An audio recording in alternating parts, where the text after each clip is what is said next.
Bonjour et bienvenue dans ce premier épisode des vidéos destinées uniquement à YouTube. Aujourd'hui, je vais vous partager quelque chose de très important. J'ai envie de vous partager une clé. Cette clé, cette information, c'est vraiment celle qui a changé ma vision des marchés. Aujourd'hui, j'ai envie de vous parler de comment je définis mes take profits, comment je définis mes stop loss, ce sans quoi je ne peux pas entrer sur un trade. Si je n'ai pas cette information, je ne peux plus trader. Et pourtant, je pense que c'est vraiment un des fondements qu'une grande majorité des débutants traders retail n'ont pas. Alors, je vais aborder ça sous différents points de vue. Comment est-ce que j'ai commencé dans le trading? Qu'est-ce que je pensais être un swing avec la vision retail? Puis ensuite, le changement, les petites transitions que j'ai eues sur ma compréhension des swings jusqu'à ce qu'il se passe aujourd'hui dans mon trading. Premièrement, quand j'ai commencé dans le trading, la première chose que l'on m'a appris, c'est qu'un swing, c'était un mouvement. Un mouvement qui allait partir, par exemple, d'ici à ici. Donc ça, ce que aujourd'hui je vais nommer une jambe de prix, c'est ce que j'allais appeler un swing haut, un mouvement qui part d'en bas vers en haut. Ensuite, j'ai eu donc différentes révélations. Donc plutôt que de penser que ce sont des swings hauts et ici swing bas, par exemple, plutôt que de penser ça, j'ai commencé à voir les informations ici et là que bon bah le swing ça peut être une suite de bougies, une suite de 5 bougies. Ces bougies, on peut les trouver donc sur les hauts et les bas. On m'avait dit il faut qu'il y ait une bougie centrale et qu'il y ait deux plus basses à sa gauche, deux plus basses à sa droite. Et ceci, ça vient des concepts de Larry Williams. En fait, on va le voir très vite. C'est donc les fractales de Williams. Et avec ceci, non, je vais avoir plein d'informations. Ces niveaux donc de haut, 1, 2, 3, 4, 1, 2, 3, 4, 1, 2, 3, 1, 2, 3. En fait, c'est comme ça. Peu importe que cette bougie soit plus haute que celle-ci, en fait, il faut que sur mes 5 bougies, les deux à gauche soient plus basses, les deux à droite soient plus basses. Et finalement, c'est ça qu'on allait appeler ensuite swing haut ou swing bas. Moi, ça m'avait un peu perturbé, je me souviens, parce que je ne savais plus trop où me placer. Je me demandais, est-ce que ça a un impact dans ma vision des swings en tant que jambe de prix? Comment est-ce que je fais pour m'en servir? Et en fait, il est vrai que, prenons ce swing bas, avant que ce triangle n'apparaisse avec l'indicateur, eh bien, il fallait que cette bougie soit terminée. Donc, le marché était déjà jusqu'ici au moment où je me disais que ce niveau devenait un point d'intérêt. D'accord? Donc, ça c'est bien, mais en réalité, j'ai découvert par la suite donc une nouvelle manière, une nouvelle façon de regarder et de comprendre les swings. On va enlever cet indicateur et on va aller plus en profondeur. Donc pour moi, un swing aujourd'hui, qu'est-ce que c'est? Un swing, ça se compose de 3 bougies. J'ai une bougie centrale, okay, une à sa gauche, une à sa droite. Et ma bougie centrale doit être plus haute que celle à sa gauche et celle à sa droite. Ici, je vais donc avoir la notion que je vais nommer swing haut. Ensuite, bien évidemment, s'il y a des swings hauts, il y a l'inverse, donc les swings bas. Un swing, c'est une bougie plus haute que celle à sa gauche et celle à sa droite. Ça, c'est le swing haut. Le swing bas, c'est l'inverse. Alors, avant d'aller même plus loin, je vais rajouter l'information que ce qui m'intéresse, c'est l'entièreté de la bougie. Si le corps de cette bougie est bas, comme ici, mais que la mèche monte jusque là, le swing est validé. D'accord? Ça, faut bien le comprendre. Bon, je vais l'enlever. Un swing, qu'est-ce que ça représente? Ça représente un moment où, en termes de prix, il y a eu une inversion. Il y a eu un paroxysme qui s'est créé, et ça, c'est très important. Ici, j'ai un prix qui monte, et qui tourne. Et ce niveau de plus haut, il est important. Car dans l'instant T, ça a été un niveau où la polarité du trading, du marché s'est inversée. Revenons sur le marché. Par exemple, ici, j'ai les prix qui montent, donc j'ai des acheteurs qui entrent sur le marché. Ça pousse, ça achète jusqu'ici. Ici, hop, ça. Ici, j'ai mon niveau le plus haut. Ce niveau le plus haut, il devient important. Pourquoi? Parce que c'est le plus haut. Exemple, donc là, je suis en daily, ok? Donc, si je prends ma semaine, donc de lundi ici jusqu'à vendredi ici, hop, de ma semaine, c'est le point le plus haut. C'est un point donc important. Ce haut, donc ce swing haut, restera un niveau important à l'avenir. Le haut ici, c'est le haut de sa semaine. C'est un niveau important. Okay? Le haut ici, c'est le niveau aussi de sa semaine.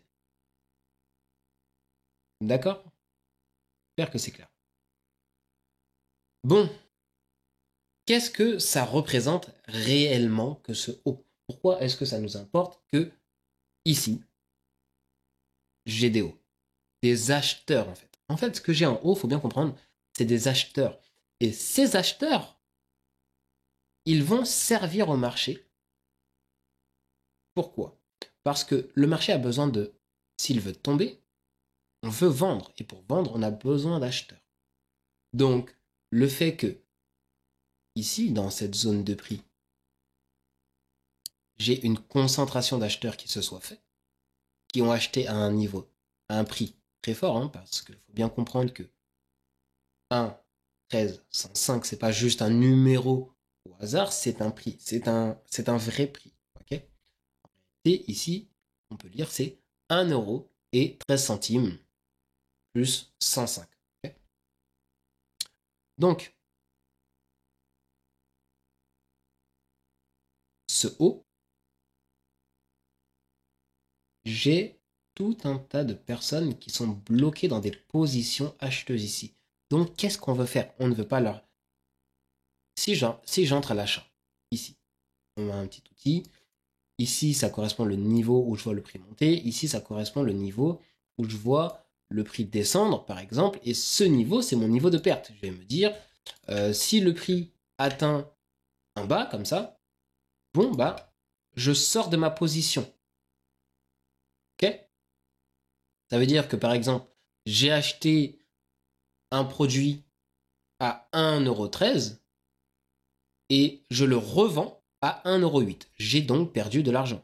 J'ai perdu 5 centimes. Okay, quand je regarde en gros. Et inversement, si le prix était monté jusque ce niveau-là, par exemple, j'aurais gagné 2 centimes. Et vous allez vous dire, ouais, bon, Brice, pourquoi tu me parles de tes centimes?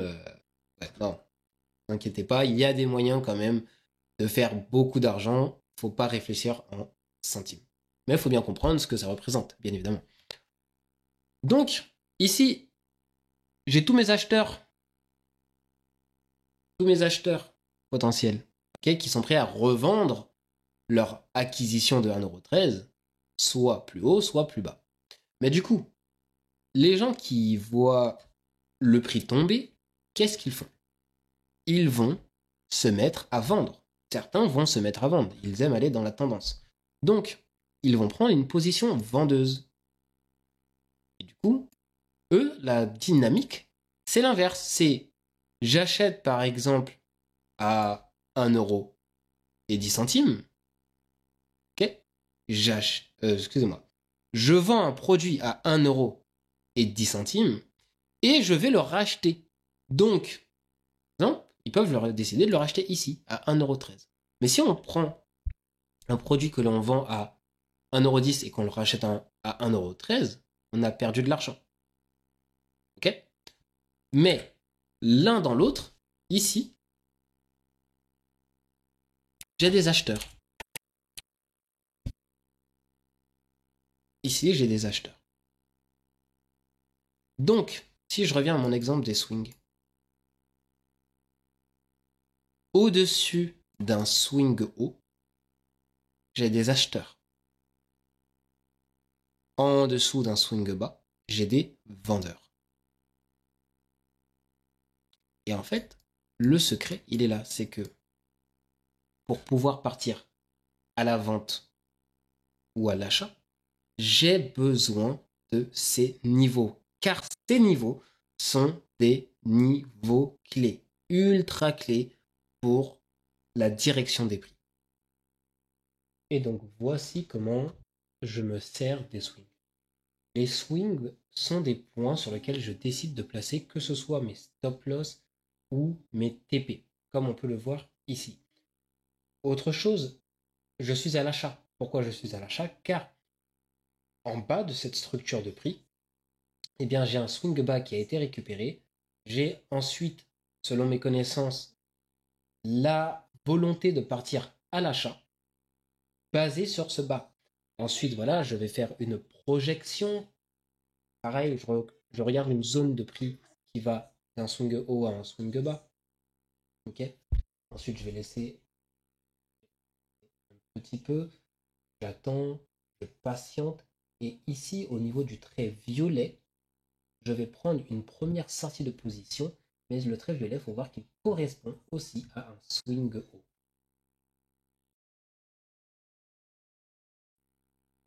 Comme je le disais, si le marché veut acheter, il veut chercher des vendeurs.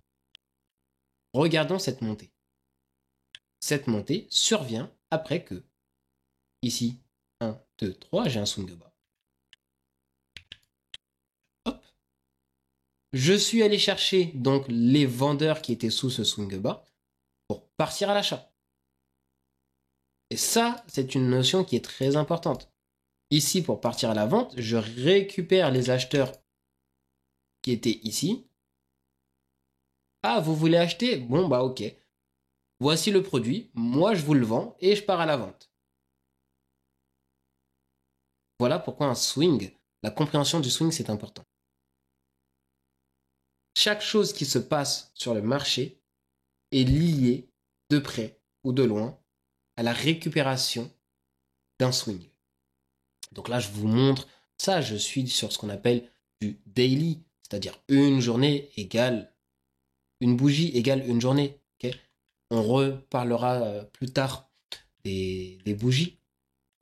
Mais grosso modo, cette bougie, qu'on appelle aussi un chandelier japonais, elle est composée de 4 éléments. Un point d'ouverture, un point de fermeture, un plus haut et un plus bas. L'entièreté, c'est ce qui fait ma bougie. Chaque mouvement du marché, chaque mouvement du marché commence par la récupération d'un ancien haut ou d'un ancien bas. Alors, là, je fais simple. Quand je dis ancien haut, ancien bas, il faut bien comprendre ancien swing haut, ancien swing bas. Par exemple, ici, avant de remonter, je récupère ce swing bas. Je récupère tout juste ce swing bas. Ensuite, je pars à la hausse. Ici, pareil. Ce swing bas, on est venu beaucoup plus en profondeur, mais on peut regarder celui-ci. On n'est pas obligé de regarder ce bas-là. Mais, en tous les cas, le marché, avant de se retourner, il a besoin de récupérer des vendeurs. Là, il récupère un petit peu de vendeurs pour partir à l'achat. Ici, il est parti récupérer beaucoup plus de vendeurs pour un retournement plus loin. Car, pourquoi ici il récupère beaucoup plus de vendeurs? Car il y a beaucoup de gens qui ne vont pas mettre leur stop loss juste ici. Il y a tout un tas de formes de trading différentes sur les marchés financiers. Et il y a des gens qui vont prendre une zone de protection. Donc, même si, par exemple, ceux qui font l'offre et la demande, bon bah, pourquoi pas, leur stop loss va être ici. Donc, le marché va aller un peu plus en profondeur pour aller récupérer tout le groupe de liquidité, le groupe donc de vendeurs qui vont se positionner un peu plus bas. D'accord ? On reverra, on reparlera bien évidemment des différentes méthodologies de trading, mais il y a le breakout trader par exemple qui va se dire, bon, bah, si ce niveau est cassé, je vais entrer en position. Donc ici, ce niveau, une fois qu'il va être cassé, il y a tout un tas de personnes qui vont entrer à la vente ici, pendant cette chute. Donc le marché va venir les déclencher avant de se retourner. Mais pour ne pas trop s'écarter du sujet, je récupère de l'achat, je pars à la vente. Okay. Ensuite, le marché il monte, il monte, il monte. Hop, swing haut va être récupéré avant ce petit retracement. Ce petit retracement va récupérer ce swing bas avant de remonter. Ici, je récupère ce haut avant de redescendre. Bon, ici, je redescends, je ne récupère pas d'informations. Il y a d'autres choses que l'on verra plus tard. Donc, prochain haut récupéré, il est ici. Boum. On monte, on descend, on monte, on descend, on monte, on descend. Et maintenant, plutôt que de regarder toutes les petites variations du prix, regardons les changements majeurs du prix. Bon, ici, on a changé de sens. Qu'est-ce qu'il y a ici?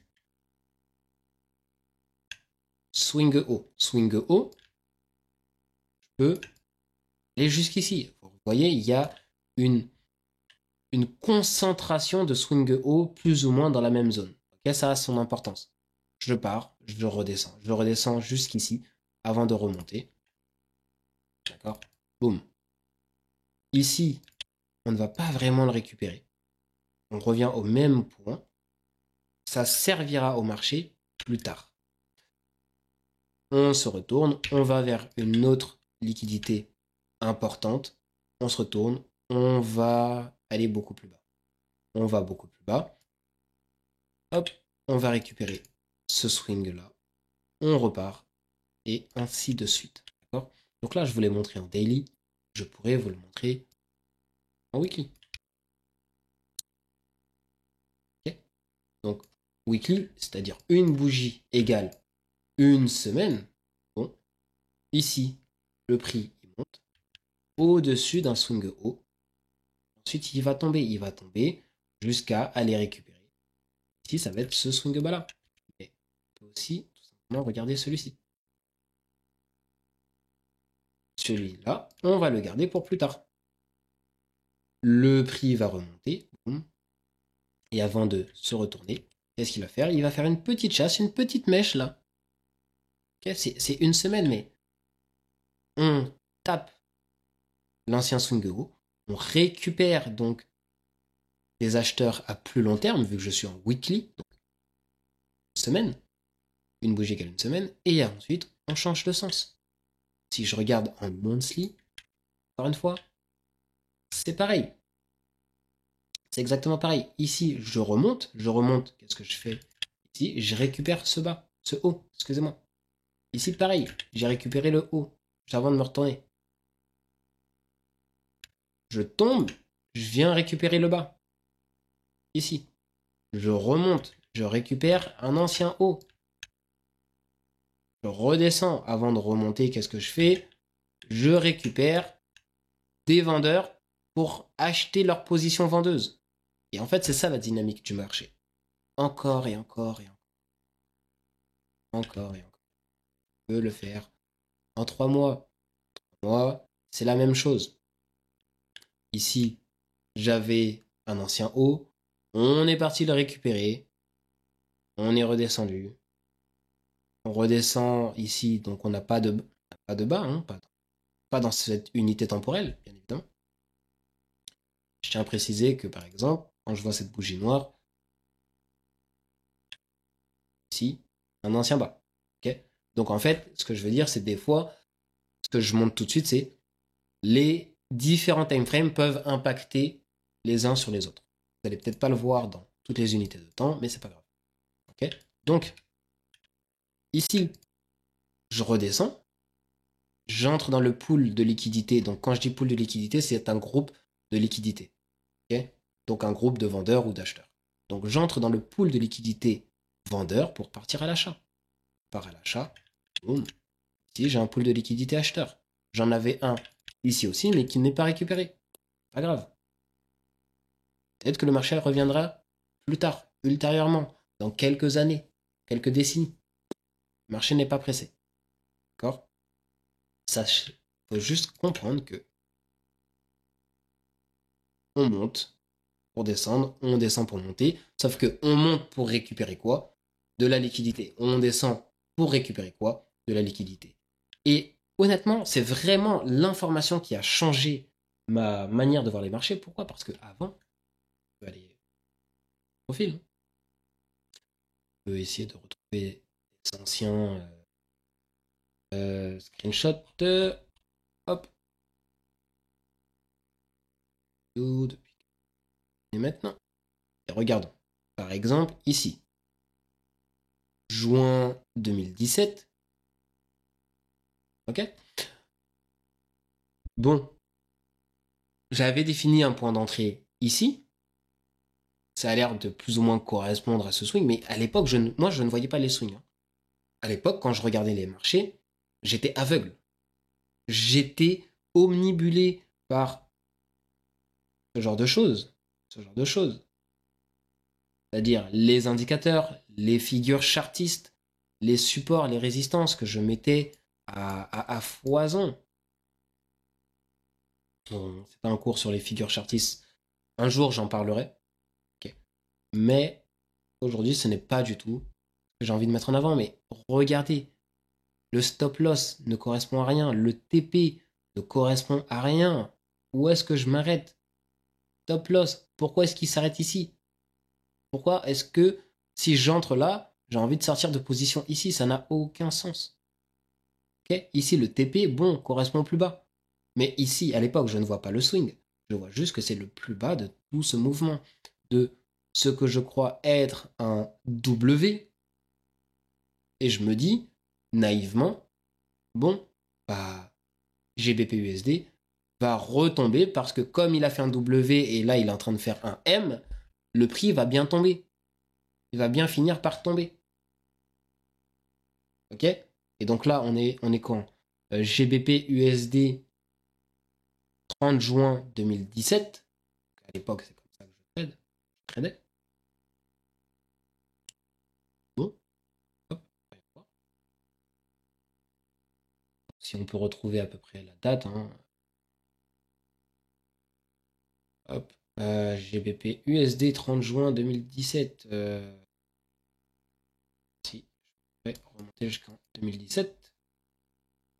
Ah oui, ça.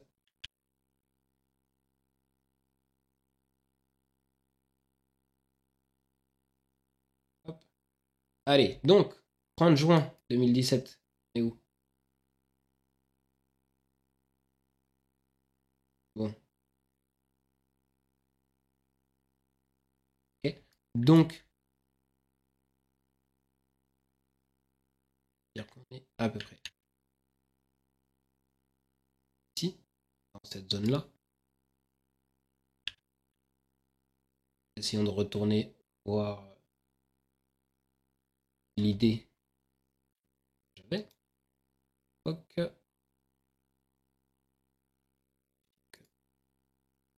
Les données de marché que j'ai trouvées correspondent. Hop.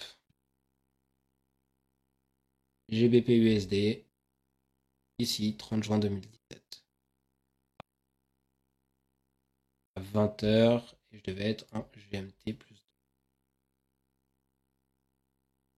2.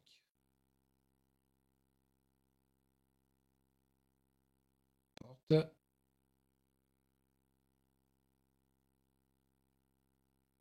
déjà, j'ai même pas les données de marché.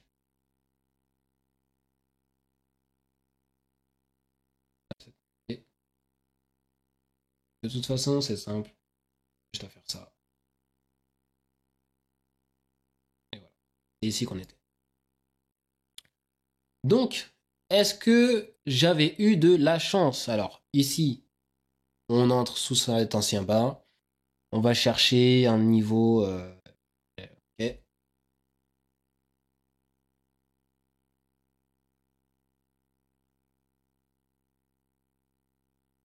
C'est moi, il fallait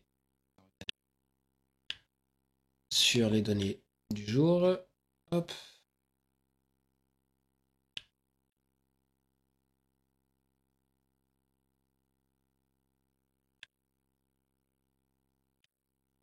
Donc, mon entrée est ici.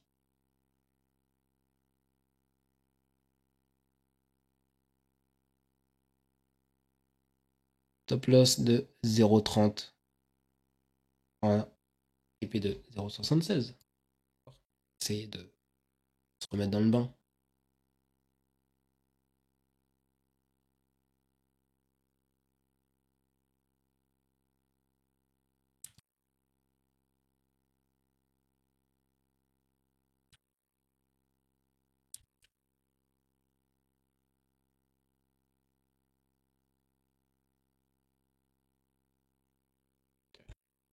Verse 1, 0.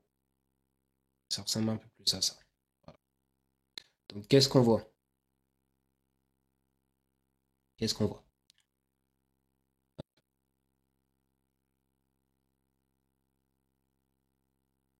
Donc, à l'époque, je ne sais pas exactement ce que je fais. Hein. Donc, je prends des entrées génériques avec des ordres limites. Donc ici, on voit tout de suite que mon TP a dû être, mon point d'entrée a dû être déclenché. Et tout de suite, je suis allé chercher mon stop loss avant de remonter pour tomber. Okay. Bon, bah, qu'est-ce qui s'est passé concrètement? Qu'est-ce qui s'est passé?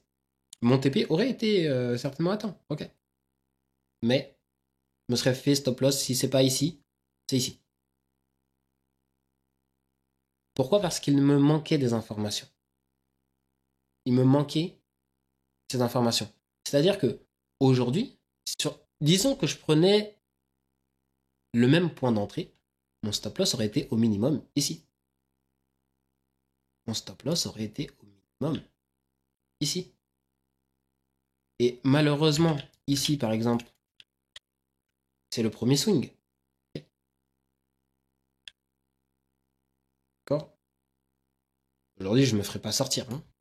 Je vous le dis tout de suite. Là, si le prix n'est pas atteint, je ne viserai pas bêtement ce niveau. Ok, j'aurai une gestion de trade bien différente. Mais ce que je veux dire, c'est que naïvement, avant, je pensais que le prix montait pour retomber jusqu'ici. Témoigne mon TP3. Bon, concrètement, ici, on voit les swings. Et vous voyez celui-ci. Voici la dernière chose que je vais parler. La différence entre la récupération de ces swings. Ce swing est récupéré et on clôture bien en dessous. Ce swing est récupéré. Il retient le prix. C'est douteux. Okay, donc, on récupère un bas pour remonter, pour récupérer un haut, pour redescendre. Ici, je clôture bien en dessous. Ici, il n'y a pas photo. J'ai deux swings, coup sur coup, qui vont être récupérés, et pourtant, j'ai la mèche qui remonte jusque-là. Ça veut dire que, ici, j'ai l'information qu'il y a une manipulation dans le prix. Cette manipulation. Ok. Ensuite, au maximum, mon stop loss aurait été ici. J'aurais attendu. Ici, au pire, je serais sorti. Sinon, je serais déjà sorti de position. On reviendra plus en détail à l'avenir sur le sujet des swings. J'ai pas envie d'aller beaucoup plus loin, d'accord? Faut bien comprendre aussi que dans ces informations, si aujourd'hui je vise par exemple ce niveau de prix comme TP, dans mon MetaTrader, je n'entre pas cette donnée-là. Dans mon MetaTrader, je vais entrer une donnée un petit peu inférieure. Pourquoi? Parce que vous avez les spreads. Et les spreads peuvent faire que le prix soit atteint, mais que votre position ne soit pas déclenchée. Donc, pour éviter de me faire avoir par une chasse ou quoi que ce soit, si mon objectif, c'est la récupération de ce niveau, mon TP est inférieur. Si ma limite, c'est la récupération de ce niveau-ci comme stop loss, mon stop loss doit être supérieur. Pourquoi? Parce qu'avec le spread, il suffit que le marché remonte. Par exemple, dans cette zone, le spread va déclencher mon stop loss et ensuite le marché va partir sans moi. Okay. Sur ce, j'espère que ce n'a pas été trop long. On se retrouve la semaine prochaine. On va continuer de parler sur les bases et je vais vous donner du coup la deuxième clé qui a changé mon trading. Et c'est cette deuxième clé qui fait que mon take profit n'aurait pas été ici, mais il aurait pu être ici, tout simplement. Sur ce, on se revoit très prochainement. Ciao, ciao.